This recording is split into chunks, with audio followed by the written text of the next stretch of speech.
चाहे गर्मी हो, चाहे ठंडी हो, चाहे बरसात हो। उनसे लोगों ने पूछा कि भाई 4 कोस चलने में तो तुमको 2-3 घंटा लग जाता होगा। बोले लग जाता है, तो जाने आने में इतना समय लगता है, तो तुम घर का काम कब करते होगे? तो उन्होंने कहा सत्संग सुनने से हमारे अंदर एक स्फूर्ति, एक ताकत, एक शक्ति पैदा होती है, और जो शरीर से अन्य करने की क्षमता होती है उसको वो बढ़ा देती है, और हम जल्दी जल्दी सब काम निपटा लेते हैं और अपने समय का उपयोग कर लेते हैं। हमारा कोई भी समय बेकार नहीं जाता है।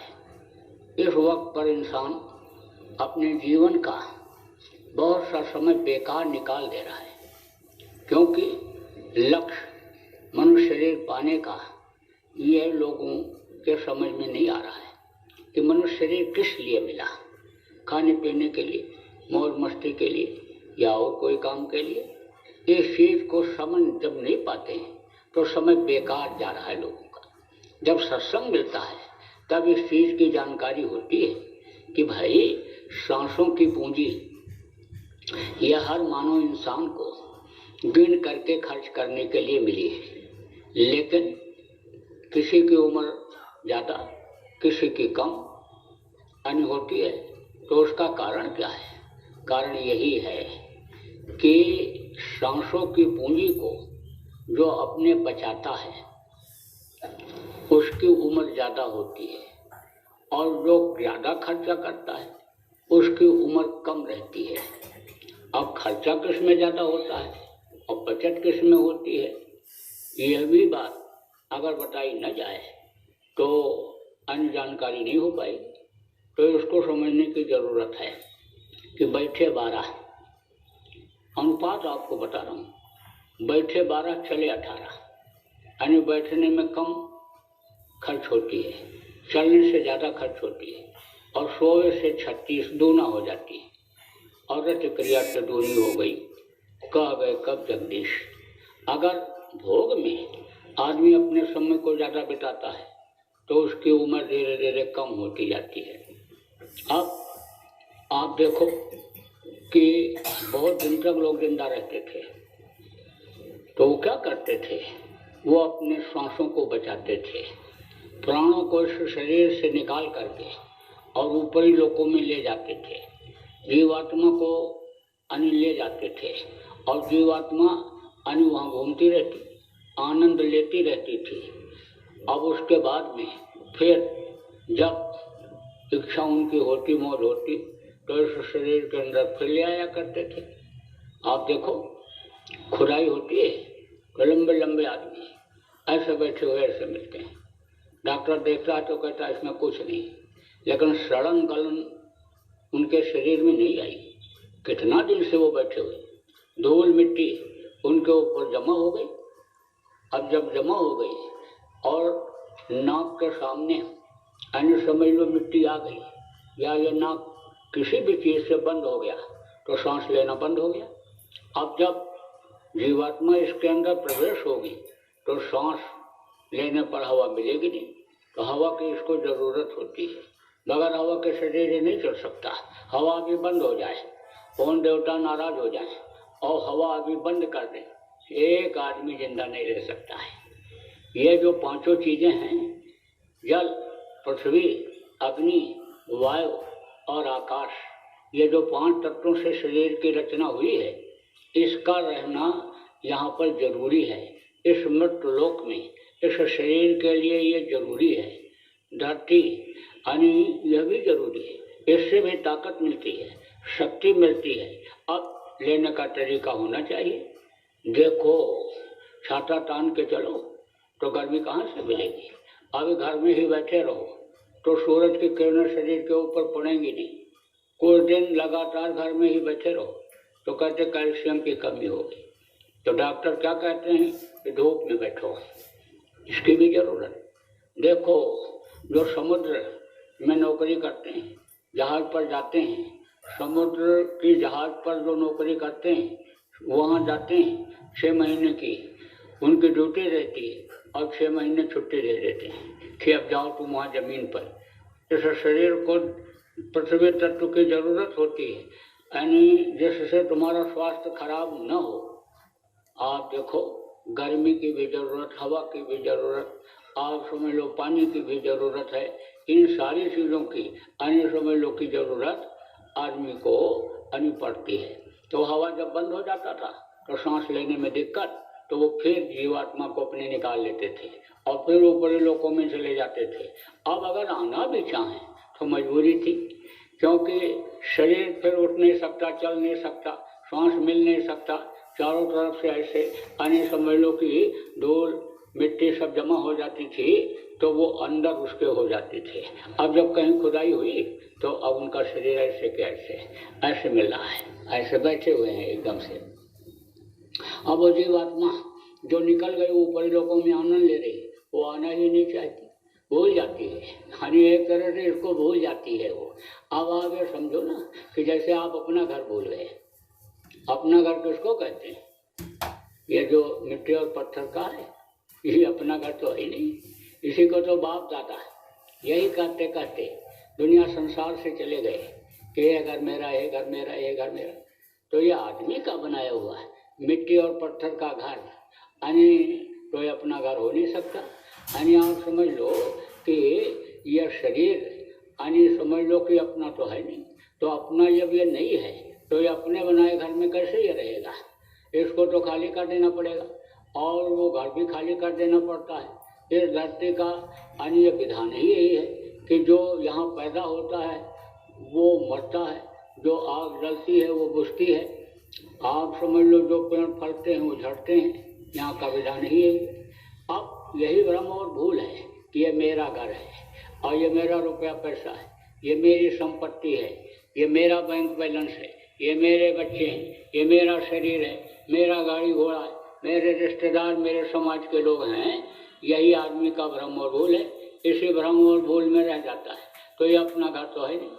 अपना घर तो ऐसी जगह है जहाँ कभी सूरज डूबता ही नहीं, जहाँ अंधेरा होता ही नहीं, जहाँ गंदगी नाम की कोई चीज़ नहीं, कोई झाड़ू लगाता नजर नहीं आता, नापदान नाली बहता दिखाई नहीं पड़ता, मड़ियों मोटियों के महल खंगूरे बने दिखाई पड़ती हैं, कोई गैस बत्ती हाइड्रोजन उसमें नहीं जलती है, लेकिन प्रकाश ही प्रकाश है, परम प्रकाश रूप दिन राती, नहीं कच्छ ही दिया घट बाती। लेकिन अब वहाँ से जब इधर भेजे गए तो वो गए भूल, यानी एक तरह से वो घर भूल गए। एकदम से पहले तो याद था और भूल गए। कभी कभी वो घर दिखाई पड़ता है और कभी कभी याद आता है। कब? कि जब माँ के पेट में रहते हैं, जब 5 महीना 10 दिन का बच्चा माँ के पेट में हो जाता है, तब जीवात्मा इसमें प्रवेश की जाती है, डाली जाती है। बहुत पतला रास्ता है और बहुत छोटी वो जीवात्मा, ये जीवात्मा है, चलाती तो पूरे शरीर को है।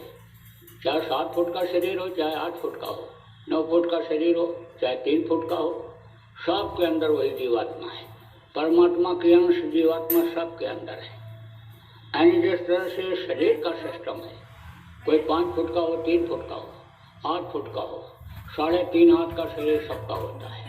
वो जो इस तरह का बनावट है 3.5 ही हाथ का होता है सबका, उसके हाथ से। ऐसे ही जीवात्मा बहुत छोटी है, तो वो पतले रास्ते से डाली गई, उसको कोई देख नहीं सकता है। दुनिया की कोई भी यानी मशीन छोटी सी छोटी चीज़ों को देखने वाली जीवात्मा को देख नहीं सकती है।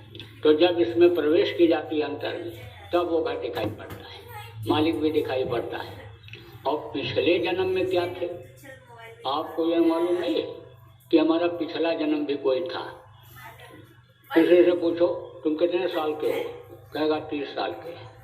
30 साल के हैं, कहाँ तुम कहाँ रहते हो? तो कहा उस गाँव में रहते हैं। माता का क्या नाम, पिता का क्या नाम, तो बताता है। पूछो कि भाई पैदा कहाँ हुए, तो बता रहे हैं कि वहीं पैदा हुए। उसको तो मालूम रहता नहीं उससे पहले कहाँ थे, यानी इतना तक तो बताएगा। सुनी हुई बात को लोगों को बताएगा, बताते ही तो हैं ना। तो अपने कोई यानी पैदा होते ही यानी समझ लो कि भाई बिरादरी को पहचान पाता है, और न घर को और उसको पहचान बताते ही हैं। नाम जब रखते हैं तो उसके साथ पिता का नाम जोड़ देते हैं, तो उसको जब बड़ा होता है तो अपने नाम को बताता है, अपने पिता का नाम को बताता है, लेकिन समझ लो कि उसको होश नहीं रहता है कि कब हम पैदा हुए थे। बाहर निकलते ही सब भूल जाता है। यानी समझ लो पीछे जो माँ के पेट की चीज़ें थी, जो दिखाई पड़ता था वो सब भूल जाता है, जो आवाज़ सुनाई पड़ती थी सब भूल जाता है, क्योंकि ये भूल और भ्रम का देश ही बताया गया। तो माँ के पेट में जब डाला गया, जीवात्मा डाली गई है तो दिखाई पड़ता था पिछले जन्म में भी क्या थे। कोट जन्म जब भटका खाया, संतों ने बताया ना कि कोट जन्म जब भटका खाया और तब यह नर तन दुर्लभ पाया। करोड़ों जन्मों में भटकने के बाद तब यह मनुष्य शरीर मिला, तो पीछे जन्म का सब दिखाई पड़ता है। कुत्ता थे, बिल्ली थे, कीड़ा थे, मकोड़ा थे, मारे गए, काटे गए, नरकों में रहे, कौन कौन से शरीर में बंद किए गए, कहाँ लड़ाई हुआ, झगड़ा हुआ, कहाँ मुकदमेबाजी हुई, सब दिखाई पड़ता है। उस समय पर दिखाई पड़ता है, उस समय अपना घर दिखाई पड़ता है, लेकिन बाहर निकलते ही हानि पर्दा पड़ जाता है। किस पर? उसी आँख पर जिससे अंतर में ऊपर दिखाई पड़ता था वो पर्दा पड़ जाता है, और पर्दा जैसे पड़ता है तैसे बच्चा देखो रोता है, कहाँ कहाँ कहाँ कहाँ कहाँ पहुँच गए।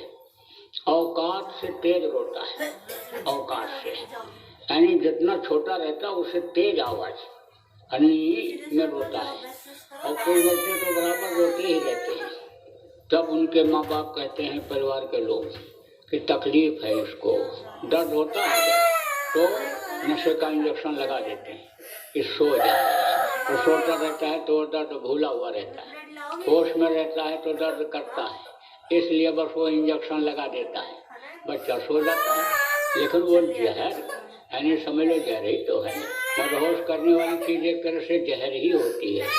जैसे कहते हो ना, जैसे कि हमने आज भांग पी लिया, अब भांग में तो जहर है ना, भांग पी लिया हमने जो गांजा पी लिया, जहरीली चीज़ है। हर आदमी को अन्य होश में अन्य वो नहीं रख पाती है। जिनकी आदत है उनकी तो बन गई, लेकिन जिनकी आदत नहीं है वो अन्य उसको पीते ही मदहोश हो जाते हैं, होश में नहीं रह जाते। तो एक तरह से जहर सी ही चीज़ है वो। तो बस इंजेक्शन लगाया और सो गया। तो लोगों ने कहा डॉक्टर साहब ने चुप कर दिया। लेकिन अब वो जो नए बच्चे थे शरीर के बनावट में, यानी वो जो सिस्टम था उसमें समझ लो कि गड़बड़ी आ जाती है और शरीर फिर रोगी होता है। आप देखो जिन बच्चों का बचपन से इलाज शुरू हो जाता है, पूरी जिंदगी उनको यानी दवा खाते ही रहना पड़ता है। तो मैं आपको ये बता रहा था कि उस समय तो याद रहता है, लेकिन बाहर आकर भ्रम गया, बाहर आकर के भूल और भ्रम के देश में वो चीज भूल जाती है। तो आप जब बड़े होते हैं और संस्कार अच्छे जगते हैं, महात्माओं के पास, संतों के पास पहुँचते हैं, सत्संग जब मिलता है तो महात्मा संत यही याद दिलाते हैं कि यह तुम्हारा घर नहीं है, ये तुम्हारी दुनिया नहीं है, ये तुम्हारा शरीर ही नहीं है। अगर तुम्हारा होता तो तुम्हारे वश में ये रहता, जैसे तुम्हारे पिताजी के वश में नहीं रहा, दादाजी के वश में नहीं रहा और दुनिया छोड़ करके वो चले गए, चाहते हुए भी दुनिया छोड़ करके उनको जाना पड़ा, ऐसे तुमको भी जाना पड़ेगा। मौत आदमी को अगर याद करा दिया जाए तो आदमी को होश आ जाता है, और जब तक मौत भूला हुआ रहता है तब तक होश नहीं रहता है।